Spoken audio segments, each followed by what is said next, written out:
Could I ever move past the guilt and honor Sarah's memory without feeling like I was replacing her? These questions haunted me, each one echoing Sarah's absence and the profound impact she had on my life. I knew I couldn't rush these feelings or the decisions they prompted.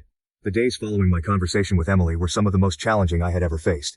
My emotions were a tangled mess, and despite Emily's reassurances, I felt isolated in my turmoil.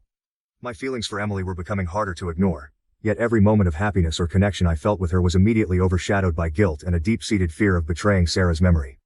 Emily continued to be incredibly supportive during this time. She gave me the space I needed but was always just a phone call away if I needed to talk. This only made things more complicated. Her understanding and patience were qualities that made me admire her even more, which in turn intensified my feelings of confusion and guilt. As I struggled internally, I also grappled with how to handle the situation with Sarah's parents. They had become my family, in every sense, since losing my own parents in high school. The thought of losing their trust and affection terrified me. They had embraced me as a son, and now I was at risk of betraying that familial bond. The idea of them looking at me with disappointment or, worse, disgust, was unbearable. One evening, as I sat alone at home, flipping through an old photo album that Sarah and I had put together, I felt an overwhelming urge to talk to someone who might understand. I considered confiding in Sarah's mother, who had always been kind and motherly towards me. We had shared many heartfelt conversations about Sarah, and she had offered wisdom and comfort in my darkest times. The moral dilemma of whether to reveal the truth to her was agonizing. On one hand, telling her could shatter the image she had of me, potentially destroying the family dynamics. On the other, the weight of keeping such a secret felt dishonest, especially in a relationship built on mutual respect and openness.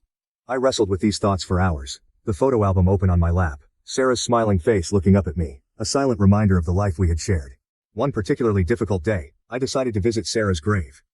I spoke to her as I often did, telling her about my confusion and seeking some sign or guidance. "What should I do, Sarah?" I asked aloud, hoping for clarity. The cemetery was quiet, the peacefulness both comforting and haunting.